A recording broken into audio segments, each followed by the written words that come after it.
ತಾಯಿ ಮೇಘರಾಜನ ಅಣಿಯ ರಾಶಿಯಿಂದ ಸಿಂಪಡಿಸಿ ಸಂತುಷ್ಟಳಾಗಿ ಸುಖ ಹೊಂದಿದಂತೆ ಎಂದು ನೀನು ಕೂಡ. ಅಂದ್ರೆ ಹಿಂದೆ ನಿನ್ನ ತಾಯಿ ಕೂಡ ಮುಚ್ಚೋ ಮಂಗಳನ ಮಗನ ಆ ಗೌಡ ಎಂದರ ದಾಸಿಗಾಗಿ ಬದುಕಿರುವ ನಾಯಿ ನೀನು. ಹೆಣ್ಣ ಮಕ್ಕಳ ಶೀಲಭಂಗ ಮಾಡಲು ಆ ತರದು ಬಂದಿರುವೆ ಆ ನೀಚ.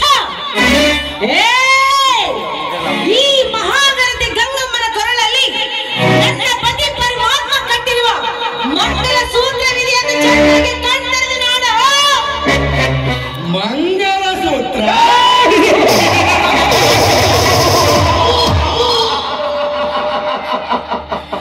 ಚಂದ್ರಾಗಿ ಅಂತಿರುವ ಈ ನಿನ್ನ ಕೊರಳಿಗೆ ಅರ್ಪಿತವಾಗುವುದು ಆ ನಿನ್ನ ಗಂಡನ ಸೂತ್ರವಲ್ಲ, ಈ ನಾಗರಾಜನ ಸೂತ್ರ. ಬಿಡದ ಬೆನ್ನತ್ತಿ ಕಾಣುವ ಗೌಡನ ಬಳಿಯಿಂದ ಪಾರಾಗಬೇಕೆನ್ನುವ ಇಚ್ಛೆ ನಿನಗಿದ್ದರೆ, ತಪ್ಪದ ಮೈಸುಖ ನೀಡುವನೆಂಬ ಆಚೆ ನಿನಗಿದ್ದರೆ ಜಾಸ್ತಿಯಾಗಿ ಬಂದು ಬೀಳುವೆ ಈ ನಾಗರಾಜನ ಬಳಿ. ಏನ್ ಮ್ಯಾನೇಜರ್ ಸರ್, ನೀವು ಒಬ್ರು ಒಳ್ಳೆಯವರು ಅಂತ ನಾನು ಭಾವಿಸ್ತಿದ್ದೆ. ಆದ್ರೆ ನೀವು ಕೂಡ ಗೌಡನ ಒಡಗೂಡಿ ಇಂಥ ಹೇಸಿ ಕೆಲಸ ಮಾಡಲು ಯತ್ನಿಸ್ತಿದ್ದೀರಾ? ಮಾಡುವುದು ಅಷ್ಟೇ ಅಲ್ಲ ಗಂಗಾ, ಮಾಡಿ ಮುಗಿಸುತ್ತೀರೋ ಎಂದು ಆನಂದ ಗೌಡ ನನ್ನನ್ನು ಕಳಿಸಿಕೊಟ್ಟಿದ್ದಾನೆ. ನೀನೀಗ ನಿನ್ನ ನಟವನ್ನು ಸಾಧಿಸಿದ್ದಾದರೆ ಇಲ್ಲದ ನಪ ಹೇಳಿ ನಿನ್ನ ಬಲಗೈಯಾಗಿರುವ ನಿನ್ನ ಮೈದುನೊಬ್ಬರವರನ್ನ ಗೌಡನ ಮನೆಗೆ ಒತ್ತು ತರಿಸಿ ಅಣ್ಣ ತಮ್ಮರಿಬ್ಬರನ್ನು ಕಂಬಕ್ಕೆ ಕಟ್ಟಿ ಮೈ ಚರ್ಮ ಸುರಿದು ವಿಧ ಪುರುಷನಾಗಿ ನಾಡಿನ ಅಂಗ ಸುಖ ಪಡಿವೆ. ಎತ್ತರ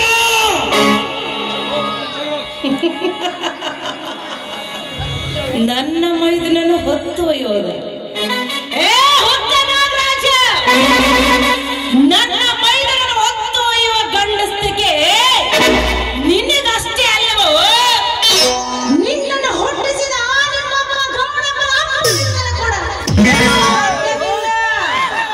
ನನ್ನ ಗಂಡ ಏನಂತ ತಿಳ್ಕೊಂಡಿದ್ದೀಯ? ನಿಮ್ಮನ್ನ ರುಂಡವನ ಚಂಡಾಡುವಂತವನು. ಇನ್ನು ನನ್ನ ಮೈದನ ಗಂಡಗಲೇ ಹಿಂಡು ಕುಲಿಯ ಹಾಲನ್ನು ಕುಡಿದು ನಿಮ್ಮನ್ನ ಬಂಡನ ರುಂಡವನ ಚಂಡಾಡುವ ಗಂಡ ಕೊಡಲಿನ ಕೈಯಲ್ಲಿ ಹಿಡಿದು ನನ್ನ ಗಂಡನಾಗಿರುವನು ನನ್ನ ಮೈದನ. ಅಂತವನನ್ನು ಹೊತ್ತು ಹೋಯ್ತೀಯ? ನಾಯಿ ಜಾತಿ ನಾಗರಾಜ, ನಾನು ಹೇಳುತ್ತಿರುವ ಬಂಡತನದ ಮಾತು ಅಂತ ನೀನೇನಾದ್ರೂ ಒಂದು ಹೆಜ್ಜೆ ಮುಂದಕ್ಕಿಟ್ಟಿದ್ದಾದರೆ ಇಟ್ಟ ಹೆಜ್ಜೆ ಹಿಂದೆಗೆ ತೆಗೆದುಕೊಳ್ಳುವುದಕ್ಕಾಗಿ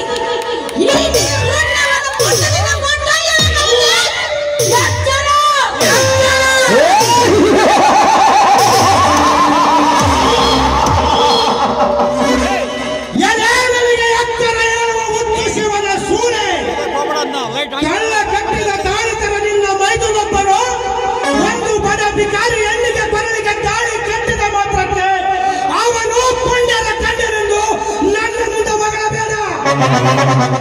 ವೇಸಿಯರ ಭಾಷೆ ಹಾಕಿದ ಹೆಣ್ಣಿಗೆ ಮೋಸ ಮಾಡಿ ಮದುವೆ ಆದವನು ಅವನೊಬ್ಬ ಗಂಡಸಲ್ಲ. ವೇಷದ ಪಾಶ ಹಾಕಿಕೊಂಡು ಬಂದವಳು ನನ್ನ ತಂದೆಯ ಮನೆ ಅಲ್ಲ, ನಿನ್ನ ಹೆತ್ತ ತಾಯಿ.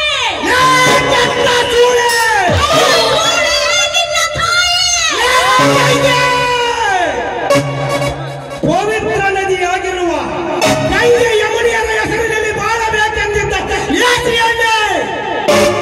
ಕೆಸರಿನ ಕಮಲದಲ್ಲಿ ಉದಯಿಸಿ ಬಂದ ನನ್ನ ತಾಯಿಗೆ ನಿಂದಿನ ನುಡಿ ಆಡಿದೆಯ ರಂಡೆ. ಇನ್ನಂತ ನೂರಾರು ಚಂದ್ರುಳ ಚೆಲುವೆರನ್ನು ಪರಿಮಳ ಹೀರಬೇಕೆಂದು ಅಂಬರಿಸಿ ಬಂದ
ನನ್ನಡಿಗೇರಿಸಿ ಪೂಜಿಸು, ಇಲ್ಲದಿದ್ದರೆ ಈ ನಾಗರಾಜ ಕಾಡಿನ ಸರ್ಪವಾಗಿ ನಿನ್ನ ಮೈಗೆ ಸುತ್ತಿಕೊಂಡು ನಿನ್ನ ಮುಡಿಗೆ ಕೈ ಹಾಕಿ ಎಡವಿಸು ಕಂಡ ಈರುವನು ಈ ನಿರ್ಜಲವಾದ ಕಾಡಡವಿಯಲ್ಲಿ.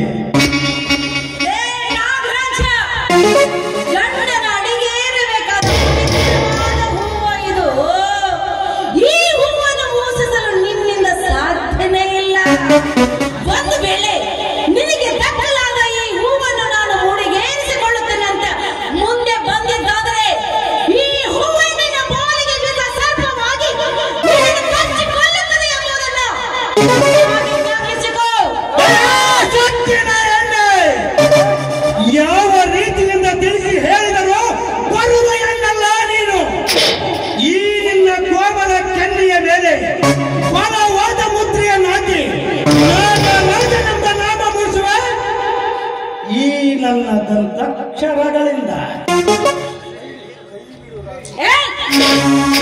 ಇಡೋ ನನ್ನ ಕೈನ, ಹೆಣ್ಣು ಒಲಿದರೆ ನಾರಿ ಮುರಿದರೆ ಮಹಾಮಾರ. ಹೆಣ್ಣಿನ ಶಕ್ತಿ ಏನು ಅಂತ ನಿನಗೆ ಇನ್ನೂ ಗೊತ್ತಿಲ್ಲವೋ? 33 ಕೋಟಿ ಆ ರಾಕ್ಷಸನ ಕ್ಷಣದಲ್ಲಿ ಸಂಹಾರ ಮಾಡಿ ಜಗತ್ತಿಗೆ ಜಗನ್ಮಾಂಗಲ್ಯ ಆದಿದ್ದು ಒಂದು ಹೆಣ್ಣು. ಅಂತ ಹೆಣ್ಣರ ಕನವಲ ಬಂದರೆ ಈ ನಿನ್ನ ಎದೆ ಗುಂಡಿಯನ್ನು ಚೆಲ್ಲಿ ರಕ್ತ ಬಿಡುವ ಚಾಮುಂಡಿ ನಾನಾಗಬೇಕಾಗುತ್ತೆ. ಶುಭರಂತೆ ನೀನೇನಾದ್ರೂ ಈ ನಿನ್ನ ಗಲ್ಲದ ಮೇಲೆ ಈ ನಿನ್ನ ಮುದ್ದಾಕ್ಷರಗಳನ್ನು ಒತ್ತಲು ಬಂದಿದ್ದಾದ್ರೆ ಆ ನಿನ್ನ ಹಣೆ ಮೇಲೆ ನನ್ನ ಚಪ್ಪಲಿಯಿಂದ ಬಲತೆಯ ಮೂರಕ್ಷಣೆ ಮೂಡಬೇಕಾಗುತ್ತೆ.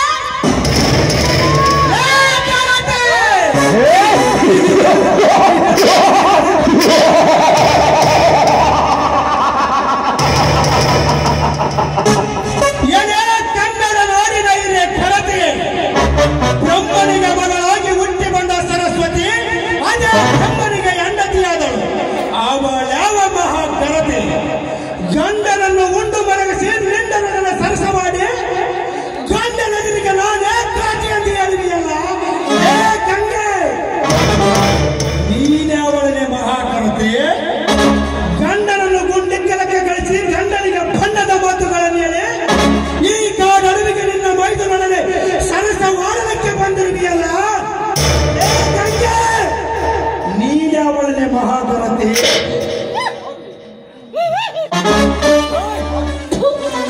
ಪಾಪಿ, ಏನಂದೆ ನೀನು? ದೇವರಂತ ನನ್ನ ಮೈದುನಿಗೆ ಮಾತಾಡ್ತಿದೀಯಾ?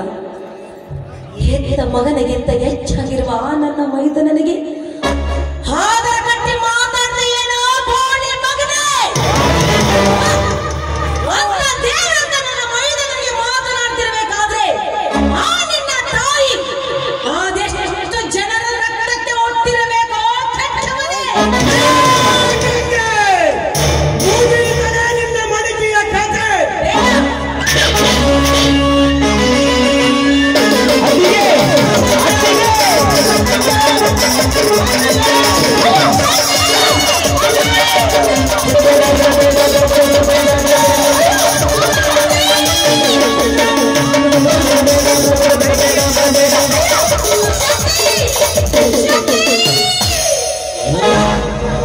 ಶಕ್ತಿ ಬಂದನೆಂದು ಕಾಣುತ್ತದೆ.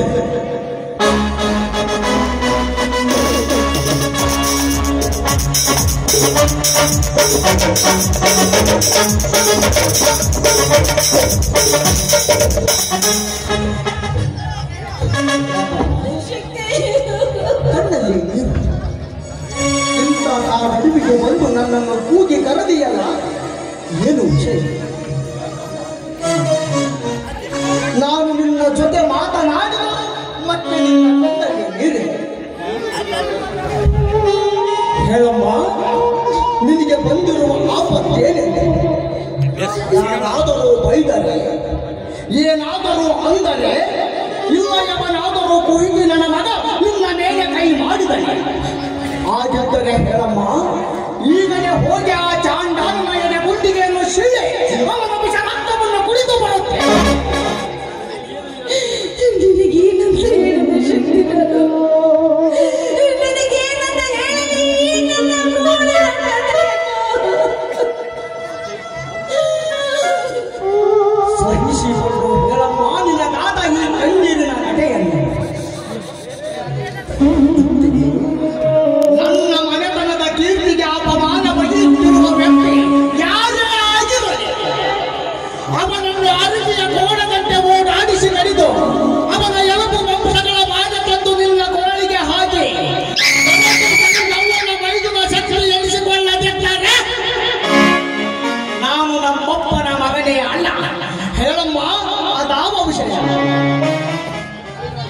ವೈದ್ಯರ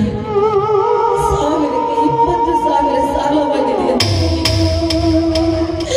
ಬಾಯಿಗೆ ಬಂದಂತೆ ಮಾತನಾಡಿ ನಿಮ್ಮಣ್ಣನಿಗೆ ಕೊಡಬಾರದ ಶಿಕ್ಷೆಯನ್ನು ಕೊಟ್ಟು ಎತ್ತುಗಳ ಸಮೇತ ಒಂದು ವೈದ್ಯರಪ್ಪ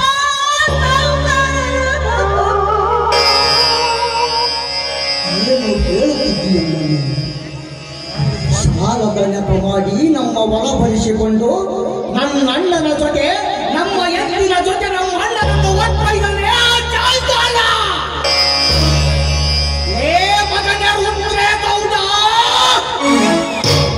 ಹಣದ ಬಾಳಿಕೆಯಿಂದ ಉಪ್ಪಿ ಮೆರೆಯುತ್ತಿರುವ ನಿನ್ನ ಕೊಪ್ಪಳಿಸಲು ಪರಶುರಾಮನ ಗಂಡು ಕಡಗಿ ವಂಚಿಕೆ ಗಂಡಗಳಿಂದ ಆರಿಸಿ ಬಡವರ ಬೆವರಿನಿಂದ ಎಪ್ಪಾಕಿಕೊಂಡಿರುವ ನಿನ್ನ ಹೊಟ್ಟೆಯನ್ನು ನನ್ನ ಗೂಡಿಗೆ ಬೆಂಕಿ ಇಂದು ದೊಡ್ಡ ಸಹೋಕಾರವೆಂದೆನಿಸಿಕೊಂಡಿರುವ ಒಂದೊಂದು ಅವಯವಗಳನ್ನು ಕಡಿದು ನರಿ ನಾಯಿಗಳಿಗೆ ನೈವೇದ್ಯ ಮಾಡದಿದ್ದರೆ ನಾನು ನಮ್ಮಪ್ಪನ ಮಗನೇ ಅಲ್ಲ.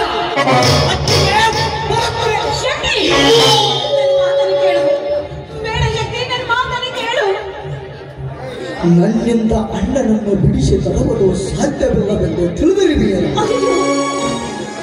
ಸೂರ್ಯ ಚಂದ್ರನ ಮೇಲೆ ಆನೆ ಇಟ್ಟು ನಾನು ನಿನಗೆ ಮಾತು ಕೊಡುವುದು. ಅತ್ತಿಗೆ ನಿನಗೊಂದು ಮಾತು ನೆನಪಿಸುತ್ತೇನೆ.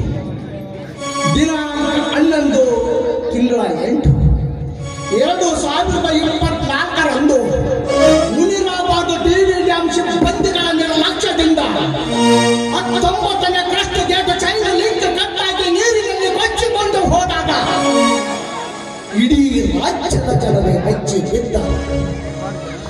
ತಕ್ಷಣವೇ ಈ ಸುದ್ದಿ ಸರ್ಕಾರದ ಕಿವಿಗೆ ಮುಟ್ಟಿದಾಗ ಇದೊಂದು ಅಗಾಧ ಕಾರ್ಯ ಎಂದು ಸರ್ಕಾರಕ್ಕೆ ಗೊತ್ತಾದಾಗ ಇಡೀ ಸರ್ಕಾರವೇ ಡ್ಯಾಮಿನತ್ತ ದೌಡಾಯಿಸಿ ಅಲ್ಲಿದ್ದ ಅಧಿಕಾರಿಗಳನ್ನು ತರಾಟೆಗೆ ತೆಗೆದುಕೊಂಡಾಗ ಇದಕ್ಕೆ ಸೂಕ್ತವಾದ ವ್ಯಕ್ತಿ ಜಲ ತಜ್ಞರಾದ ಹೈದರಾಬಾದ್ ಕನ್ನಯ್ಯ ನಾಯ್ಡನನ್ನು ನೇಮಿಸಿಕೊಂಡ.